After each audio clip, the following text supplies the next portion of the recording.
So ngayong linggo na nga po magaganap ang bigating laban ng ating pambato sa middleweight division na si undefeated knockout artist Weljon Mindoro, kung saan makakatapat niya ang former 3-time world title challenger Carlos Ocampo, ang pinakamalakas na kalaban niya sa kanyang buong boxing career. Kaya naman dito talaga masusubukan kung pang-contender na talaga ang talento ni Mindoro at hindi basta-basta hype lang. Subalit pagkatapos nga po ng laban niya kay Ocampo, ay posibleng lumahok pa si Mindoro sa nalalapit na Asian Games na siyang nakatakda ng ganapin sa susunod na buwan.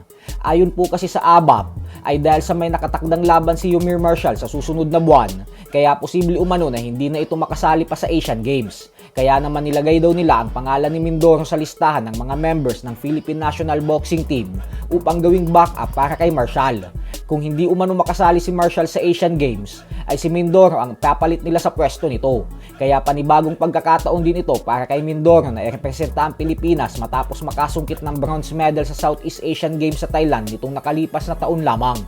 Sa kabilang banda naman mga idol ay hindi nga po natin maitatanggi na base sa ipinakitang performance ng former WBA welterweight world champion Rolando Romero sa naging laban niya kontra kay Teofimo Lopez nitong linggo lamang, ay walang duda na napakalaki sana ng tsansa ng ating pambansang kamao Manny Pacquiao na talunin ito at maging isang ganap na world champion ulit sa edad na 47 anyos kung nagkataon na umusad ang kanilang bakbakan at hindi siya naghabol ng rematch kay Floyd Mayweather Jr. At dahil nga sa isinantabi ni Pacquiao ang negosasyon laban kay Romero, kaya naiwang dismayado si Romero kay Pacquiao at nakapagsabi ng mga bagay na hindi magaganda. Kagaya ng natakot umano sa kanya ang ating pambansang kamao at umiwas. Pero sa kabila nga po ng lahat ng yan, ay umaapaw pa rin talaga ang respeto ni Romero sa nag-iisang 8 division champion ng boxing. Sa interview na ito ay ibinida ni Romero si Pacquiao dahil wala daw itong pakialam kahit matalo siya. Kahit umano natatalo si Pacquiao ay sinusubaybayan pa rin ito ng mga fans. Isang patunay lang daw yan na walang saysay ang pagiging undefeated sa larangan ng boxing.